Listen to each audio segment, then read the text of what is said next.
بسم اللہ الرحمن الرحیم ابین استعین السلام علیکم ورحمۃ اللہ وبرکاتہ. بگرداب بلا افتادہ کشتی ضعیفان شکستہ رات پشتی بحق خواجہ عثمان ہاروں مدد کن یا معین الدین عطا کن یا قطب الدین چشتی جانشین شہ غریب نواز ماہ برج کمال قطب الدین. آج حضرت خواجہ قطب الدین بختیار کاکی رحمۃ اللہ علیہ کا سالانہ عرس مبارک ہے. تمام لوگوں کو عرس کی بہت بہت مبارکباد. سونے پہ سہاگا یہ کہ جہاں ایک طرف جانشین شہ غریب نواز کے آنگن میں عرس کا سیلیبریشن ہے تو وہیں حضرت پروفیسر سید شاہ شمیم الدین احمد منیمی صاحب جو تصوف کی ایک بہت ہی زبردست آواز ہندوستان میں ہے کہ اگر آپ کو تصوف کی کئی کتابیں ایک ساتھ بولتے ہوئے دیکھنا ہے تو حضرت سید شاہ شمیم الدین منیمی صاحب کو دیکھ لیں. بہت خوبصورت گفتگو کرتے ہیں تصوف کے حوالے سے اور جس موضوع پر بات کرتے ہیں اس موضوع کا حق ادا کر دیتے ہیں. حضرت سب سے پہلے تو اس بارگاہ میں مسجد میں امام ہونے کے ناطے آپ کا بہت بہت استقبال ہے. اللہ پاک اس حاضری کو قبول فرمائے. حضرت ارشاد فرمائیے گا جانشین شہ غریب نواز کے مرتبے کے حوالے سے آپ کی عظمت کے حوالے سے عرس کے موقع پہ آپ کی حاضری ہو رہی ہے. سب سے پہلے تو آپ کو مبارکباد کہ اس متبرک ترین بارگاہ کی مسجد میں اللہ تعالیٰ نے آپ کو مصلح امامت کے لیے منتخب کیا. یہ بڑی نوازش ہے اور بڑا شرف ہے. اور آج عرس پاک کی مجلس ہے اور ایسے بزرگ کے عرس پاک کی مجلس ہے جو اس بر صغیر میں اللہ تعالیٰ کے حبیب صلی اللہ علیہ وسلم کی جیتی جاگتی مثال ہے. اس قدر مقبولیت اس شخصیت کو اپنی زندگی میں اور اپنی زندگی کے بعد آج جب 700 سال سے زیادہ گزر گئے ہیں یہ مقبولیت حاصل ہے. کہا جاتا ہے کہ جب خواجہ غریب نواز نے شیخ نجم الدین صغرا کے کہنے پر آپ کو دہلی سے لے جانے کی آواز کی تو پوری دہلی نکل آئی. بادشاہ خود نکل آیا، عوام نکل آئی، خواص نکل آئے اور سب نے رونا شروع کر دیا. اور اس طرح بلکے اور روئے کہ غریب نواز نے کہا کہ میں ایک کو خوش کرنے کے لیے سب کو غمزدہ نہیں کر سکتا، ایک کو راضی کرنے کے لیے سب کا دل نہیں توڑ سکتا. اور اسی لیے جب سب کے دل کی آواز ہے خواجہ قطب، آج جب میں آ رہا تھا تو میرے ہر قدم پر وہی پس منظر تھا کہ خواجہ قطب. دوسری بات یہ کہ اللہ تعالیٰ نے قرآن کریم میں فرمایا ہے کہ سیجعل لہم الرحمن ودا. اللہ تعالیٰ اپنے دوستوں کو اور اپنی راہ پر عمل کرنے والوں کو بندگان خدا کے درمیان محبوب بناتا ہے، مقبول بناتا ہے. تو یہ محبوبیت و مقبولیت کی عجیب شان ہے یہاں.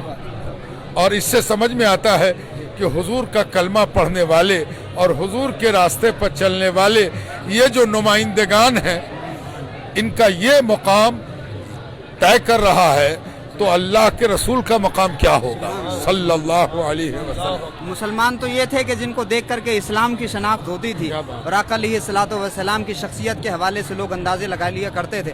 تو حضرت کیا ارشاد فرمانا چاہیں گے؟ حضرت بابا فرید کو اس در سے ولایت ملی، سلطان شمس الدین التمش رحمۃ اللہ علیہ کہنے کے قابل ہوئے اس صحبت کے فیض سے. تو آپ اس حوالے سے کیا فرمانا چاہیں گے؟ اولیاء اللہ کی جو صحبت ہے، ان کا جو فیض ہے، اس کے حوالے سے.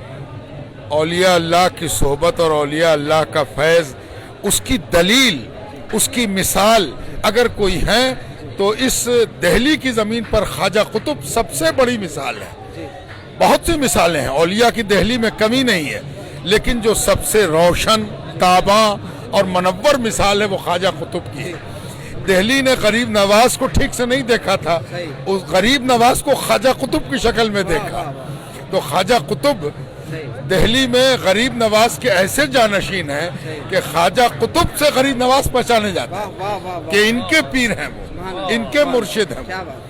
دوسری بات یہ ہے کہ خواجہ قطب نے اپنے اخلاق و کردار کا ایک ایسا مظاہرہ کیا کہ آسان بات نہیں ہے کہ اس دور کی دہلی میں عوام و خواص کا یکساں طور پر حضرت کے دام عقیدت میں گرفتار رہنا اس بات کی دلیل ہے کہ اس آدمی نے وہ قطب مینار بنا دیا تھا جو نہ میلا ہوا ہے، نہ ٹوٹا ہے اور نہ ویران ہوا ہے. یہ قطب مینار وہ ہے جس میں کوئی مورتی بھی نہیں ہے. یہ قطب مینار وہ ہے جس پر کسی کا دعویٰ بھی نہیں ہے. یہ قطب مینار وہ ہے جو اللہ کا راستہ دکھاتا ہے. اللہ تبارک و تعالیٰ کی جانب लोगों को मतवज्जा कराता है।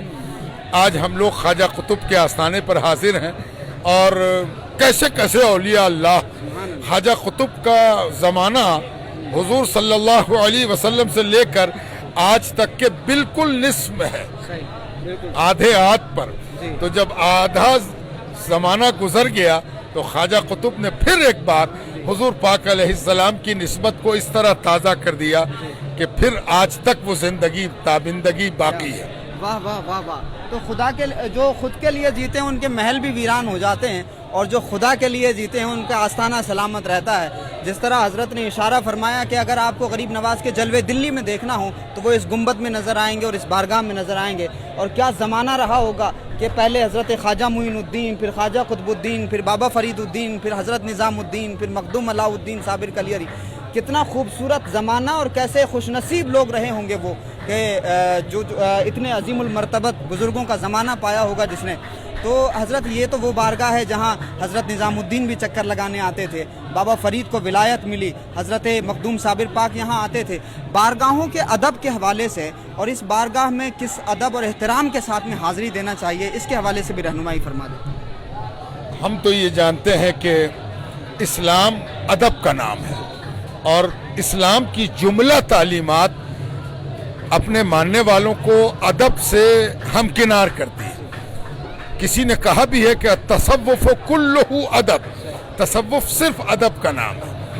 तो इन बुज़ुर्गों के पास सबसे पहला अदब तो ये है कि आदमी इस तरह हाजिर हो कि अल्लाह की तजल्ली देख रहा है, ज़ाते बारी ताला की तजल्ली हैं ये लोग। इसलिए इनका अदब करते वक्त इस बात से डरना चाहिए कि आदमी का, इंसान का या अलामत का अदब नहीं कर रहे हैं, बल्कि शायरुल्लाह का अदब कर रहे हैं। ये अल्लाह के शायर में से एक शायर है, ये अल्लाह की निशानियों में से एक निशानी है।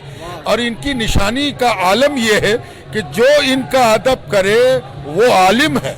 आलिम की मिसाल कुरान में यही दी गई, डेफिनेशन यही दिया गया कि आलिम वो है जो अल्लाह से डरता है और जो शायरुल्लाह से डरता है। अल्लाह से डरने का क्या मामला? अल्लाह तो किसी ने देखा नहीं, अल्लाह तबारक तआला को सामने मौजूद नहीं, तो फिर डरने का क्या मामला होगा? तो अल्लाह से डरने से मुराद है अल्लाह की निशानी से डरना, आयतुल्लाह से डरना, शायरुल्लाह से डरना। इसलिए यहाँ पर जो डर है या खौफ है या हिचकिचाहट है या अदब है या डिसिप्लिन है या अनुशासन है या एक किस्म का खौफ और उम्मीद का मामला है, वो इसलिए कि अल्लाह की वाज़ेह तरीन निशानी है। वाह वाह वाह। तो हजरत ने जो इरशाद फरमाया, ये बात याद रखिए कि जो वली से दुश्मनी कर ले वो या तो अलाउद्दीन खिलजी बन जाता है या गयासुद्दीन तुगलक बनकर के बेनामो निशान हो जाता है। जो अल्लाह के वली से दोस्ती कर लेता है अल्लाह पाक उसको सुल्तान शमसुद्दीन अल्तमश रहमतुल्लाह अलैह बना देता है। हजरत ने उसी जानिब इशारा किया, इस बारगाह में अदब से आओगे, बुजुर्गों के यहाँ हाज़िरी अदब से दोगे तो अल्लाह पाक इनकी बारगाह का फैज़ भी अता फरमाएगा। बेअदब और गुस्ताख बनेंगे तो जाहिर सी बात है ये अल्लाह की नाराज़गी है और खुदा के साथ में ऐलान जंग है। ये गुफ्तगू बहुत मुख्तसर सी है क्योंकि हंगामी माहौल है और उर्स का माहौल है। आज चूँकि उर्स की रात है, 13 रबीउल अव्वल को खुद्दाम ख्वाजा अजमेर शरीफ से जो चादर लेकर के आते हैं वो पेश होती है। हमारे हज़रत सैयद अमान मियाँ चिश्ती साहब जो खादिम हैं दरगाह मौला अजमेर शरीफ में, वो भी तशरीफ़ रखते हैं, उनके बेटे अयान साहब तशरीफ़ रखते हैं। हमारे अफनान भाई ने कैमरा हाथ में पकड़ा हुआ है। तो तमाम लोगों का बहुत शुक्रिया। अमान मियाँ, अगर आप भी कोई संदेश देना चाहें गरीब नवाज़ की बारगाह से।